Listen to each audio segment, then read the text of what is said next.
ஆதித்யா தொலைக்காட்சி நேயர்கள் அத்தனை பேருக்கும் எங்கள் அணியின் சார்பாக வணக்கத்தை தெரிவித்துக் கொண்டு, மரியாதைக்குரிய நடுவர் அவர்களே, எதிரணியைச் சேர்ந்தவர்கள் 2 பேரும் அருமையாக பேசினார்கள். மனச்சுமையை குறைப்பது பணச்சுவை என்று நான் பேச வந்திருக்கிறேன். நடுவர் அவர்களே, பணத்தை வச்சு எல்லாத்தையும் வாங்கலாம். பணத்தை வச்சு எல்லாத்தையும் வாங்கலாம். ஒன்று மட்டும் வாங்க முடியாது. 100 ரூபாயை கொடுத்து 500 ரூபா வாங்க முடியாது. அது ஒன்று தான். மற்றபடி எல்லாத்தையும் வாங்கலாம். இன்னைக்கு இங்கே ஒரு மனுஷன் மனச்சுமை இல்லாமல் இருக்கணும்னா 2 விஷயம்தான் அவனுக்கு. ஒன்று ஜனக்கட்டு இருக்கணும், இல்லாட்டினா பணக்கட்டு இருக்கணும். 2 இருந்துச்சுன்னா அவனுக்கு எந்த பிரச்சனையும் கிடையாதுங்க.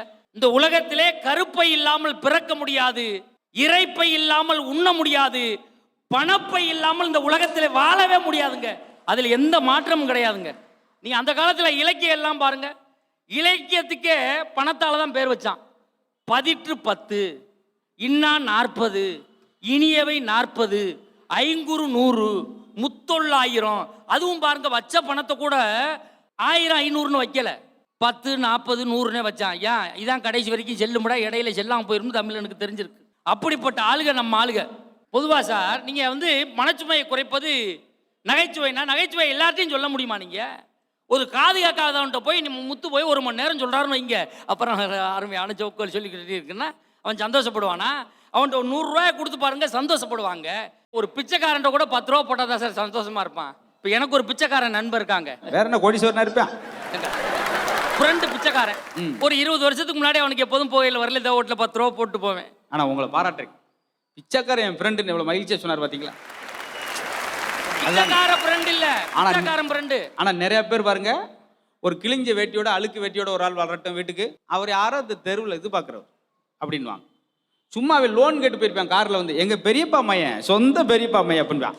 ஆனா உண்மையிலே பாராட்டு சார். 20 வருஷத்துக்கு முன்னாடி அவனுக்கு போகும்போது வரும்போது 10 ரூபா போடுவேன் சார். ஒரு 10 வருஷத்துக்கு முன்னாடி அப்புறம் 5 ரூபாயா குறைச்சிட்டேன். அவன் என்னை ஒரு மேலே இங்கேயும் பார்த்தான், என் ஒரு வர உன் போக்கே சரியில்லை அப்படின்னா. இப்போ ஒரு 5 வருஷத்துக்கு முன்னாடி 2 ரூபா போட ஆரம்பித்தேன். அவங்க நின்று அப்படின்னா என்ன அப்படின்னேன்.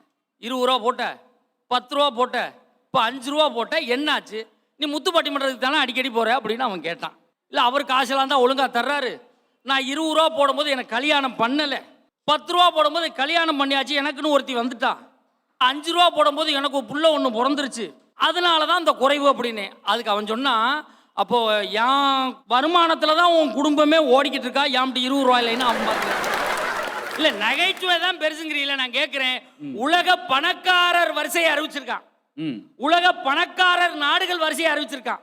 எங்கேயாவது உலக நகைச்சுவையாளர்கள் வரிசையை அறிவிச்சிருக்கானா? நான் கேட்குறேன், சொல்லுங்க. எங்கேயாவது சொல்லியிருக்கிறானா? ஐயா, பண வீக்கத்தை குறைக்கணுங்கிறான், பண வேறுபாட்டை குறைக்கணுங்கிறான்.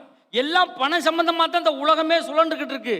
இப்போ கவர்மெண்ட்டில் ஒரு சட்டம் போட்டாங்க, வண்டி ஓட்டுறவனுக்கு ஹெல்மெட் போடணுமா, பின்னாடி உட்காந்துருக்க பொண்டாட்டியும் ஹெல்மெட் போடணுமா? ஐயா, எங்கள் ஊரில் ஒருத்தன்ட்ட ஒரு ஹெல்மெட்டு தான் இருந்துச்சு. அதை அவன் மனைவி தலையில் மாட்டி விட்டுட்டு, வீட்டில் ஒரு பழைய அலுமினிய குண்டா இருந்துச்சு, அதை எடுத்து கருப்பு பெயிண்ட் அடித்து பொண்டாட்டி கையில் கொடுத்து, நீ போலீஸ் வந்தால் மாட்டி விட்டுருன்னு வண்டியை ஓட்டிக்கிட்டே போனான். கரெக்டாக போலீஸ் நிப்பாட்டின உடனே மாற்றினான். என்னன்னாரு? அந்த அம்மா சொல்லிருச்சு, சார் இது அலுமினிய குண்டா சார், எங்கள் வீட்டில் கருப்பு பெயிண்ட் அடித்து வச்சுருந்தோம் அப்படின்னோடனே, இப்படிலாம் ஏமாத்திரியலான்னு அவர் 200 ரூபா ஃபைன் போட்டார். ஃபைனை கட்டிவிட்டு கொஞ்சம் தூரம் தள்ளி கொண்டு வண்டியை நிப்பாட்டி மனைவி இறங்க சொல்லி விட்டார் 2 அறை. ஏன்டி, போலீஸ் வந்தால் மாட்டி விட சொன்னா, நீ என்ன இப்படி பண்ணிவிட்டான்? அதுக்கு அவ சொன்னா, நீ என்ன சொன்ன என்கிட்ட, போலீஸ் வந்தால் மாட்டி விட்டுரு, போலீஸ் வந்தால் மாட்டி விட்டுருன்னா, நான் கரெக்டாக போலீஸ் வந்த உடனே மாட்டி விட்டானா இல்லையா? இப்போ நகைச்சுவை எந்த இடத்துல கொண்டு எவ்வளோ சிக்கலை வேணாலும் அந்த 200 ரூபா ஃபைன் கட்டினா தான் மனுஷன் தப்பிக்க முடியும். அவர் சொன்ன மாதிரி சிலர் பேசுகிற புரியவே மாட்டேனுங்க. நீ சொல்கிறான், மையன் என்ன செய்கிறான்? ஒரு மையன் அவன் கோமாவில் இருக்காங்க. அப்படியா, பரவாயில்லையே, என்ன சம்பளம் வாங்குறேன், அக்காமடேஷன் எப்படி அங்கே சம்பளம்லாம் எப்படி ஃப்ளைட்டில் போய் வரானா எப்படி? டேய், அவன் கைகால் விளங்காமல் 10 வருஷம் கோமாவில் இருக்கான். இவன் கோமான்ற ஒரு நாடுன்னு நினச்சிருந்துருக்கான். எப்படி ஆள் பேசிக்கிட்டு இருக்காங்க. நான் என் நண்பர்கிட்ட ஒரு வார்த்தை சொன்னேன், மாப்பிள்ள செஸ் விளையாடுவோம் அப்படின்னேன். அப்படியா, நீ கிரவுண்டுக்கு போ, நான் ஷூ மாட்டிட்டு வரேன் அப்படின்னா செஸ்ஸை 2ஆக உடச்சி போட்டு வீட்டுக்குள்ள வந்துட்டேன். ஜெய் பேசும்போது சொன்னார், நகைச்சுவையை எப்போது வேணாலும் சொல்லி கொண்டு இருக்கலாம், அது செல்லாமல் போகாது, பணம் தான் செல்லாமல் போகும் அப்படின்னு நீங்கள் சொன்னீங்க. உண்மையிலே மதிப்பு உள்ளதுக்கு தான் இது மாதிரி பிரச்சனைலாம் வரும், மதிப்பு இல்லாததுக்கு எந்த பிரச்சனையுமே வராது. இப்போ நகைச்சுவையை சார் நான் சொல்கிறேன், உங்கள் நகைச்சுவையை காப்பி அடிச்சு அதே மாதிரி பேசினா பணம் சம்பாதிக்கலாம். இப்போ அப்படித்தான் நடக்குது. இந்த 2000 ரூபாத்தால அது ரொம்ப சம்பாதிக்கலாம். அதனால நான் சொல்ல வேண்டிய கட்டாயத்தில் இருக்கிறேன். நகைச்சுவையை காப்பி அடிச்சு அதே மாதிரி பேசினா பணம் சம்பாதிக்கலாம். இந்த 2000 ரூபாத்தால காப்பி அடிச்சு அதே மாதிரி விட்டா நீங்க கம்பி தான் என்னன்னு. உங்க இதுக்கு இருக்க விட எங்க இதுக்கு வலிமை கூட. பணம் தான் இன்னைக்கு பெருசு. கம்பம் பஸ் ஸ்டாண்டில் நிற்கிறேன். சார் சிடி வாங்கிக்கிறீங்களா? என்ன சிடி? Madurai Muthu comedy CD. நான் தான் பேசுனது. அப்படி ஒரு 10 ரூபா குறைச்சிக்குங்க. அப்படி இவ்வளவு இக்கட்டான சூழ்நிலை வந்துட்டு பாரு. இதுதான் பேசுனதான் சார். நீ பணம் தான் சார் வேணும். பணம் இருந்தா ஒரு மனுஷன் அம்பானி, பணம் இல்லைன்னா நீ அம்போனி. அவ்வளவுதான். பட்டிமன்றம் அம்பானி அம்போனி அவ்வளவுதான். பணம் இருந்தா தானே வாழ்க்கை. பணம் இருந்தா அவன் ஹீரோ, பணம் இல்லைன்னா அவன் ஜீரோ தாங்க. நிறைய சொத்து சம்பாரிச்சு வச்சுட்டு போனா தான் அவங்க அப்பா படத்தை நடுகாலில் லைட் எரியும். கல கல கல கல கலன்னு மாட்டிருப்பான். என்ன 15 லட்சம் எங்க அப்பா தான் ஒரு 1 லட்ச ரூபா வச்சிருந்துட்டு போயிருந்தான்னு வச்சுக்க. ஓரத்தில் நூலாம்படம் வச்சு போட்டா தொங்கும். அது என்ன தொடப்பான். அந்த ஆள் பூரா தொடச்சிட்டு போயிட்டான். நான் என்னத்தை தொடக்க ஒண்ணுமே சம்பாதிக்கல வச்சுக்க. அப்பா அவர் கிடக்காருக்க குப்பா இல்லை. எதுக்கு பிறந்தாரு? பிறந்த தேதியை கேட்குறீங்க பார்த்தீங்களா? ஓவிய காட்சிக்குள்ளே போனா ஒருத்தன் பெரிய மீசை வச்சு ஒரு செமிந்தாருடைய போட்டோம். இது எவ்வளவுங்க? 1000 ரூபா 900 ரூபா தெரிஞ்சு. சரி நாளைக்கு வந்து வாங்கிக்கிறோம் அப்படின்னு வந்துட்டான். இவன் ஃப்ரெண்டு ஒருத்தன் அதே ஓவிய காட்சிக்கு போனவன் எவ்வளவுங்க? 1000 ரூபா. அப்படியா கொண்டாங்கன்னு வாங்கிட்டு போய் அவன் வீட்டில் நடு காலில் மாட்டிட்டான். இந்த வாங்க முடியாமல் போனேன். ஒரு நாள் எதேச்சியா வீட்டுக்கு போனேன். போட்டோ பார்த்தேன். யார் அவரு? ஒரு தாண்ட எங்க தாத்தா. சொன்னேன் ஒரு 100 ரூபா கம்மியா போச்சுடா, இல்லாட்டி எங்க தாத்தாவா இருப்பார் அவர் அப்படின்னு. இதுதான் பணம் இருந்தா தான் மரியாதை. நம்ம கம்பராமாயணம் படிக்கிறோம். கம்பராமாயணத்தை கம்பர் எழுதுவதற்கு சடையப்ப வள்ளல் என்ற ஒரு மனிதன் பணத்தை கொடுக்கலைன்னா இன்னைக்கு கம்பராமாயணமே கிடையாது சார். பணம் தாங்க ஒரு மனுஷனுடைய மனச்சுமையை குறைக்கும். ஒன்று தெரிஞ்சுக்கங்க, பணம் வந்து எப்படிப்பட்ட பிரச்சனையும் தீர்க்குங்க.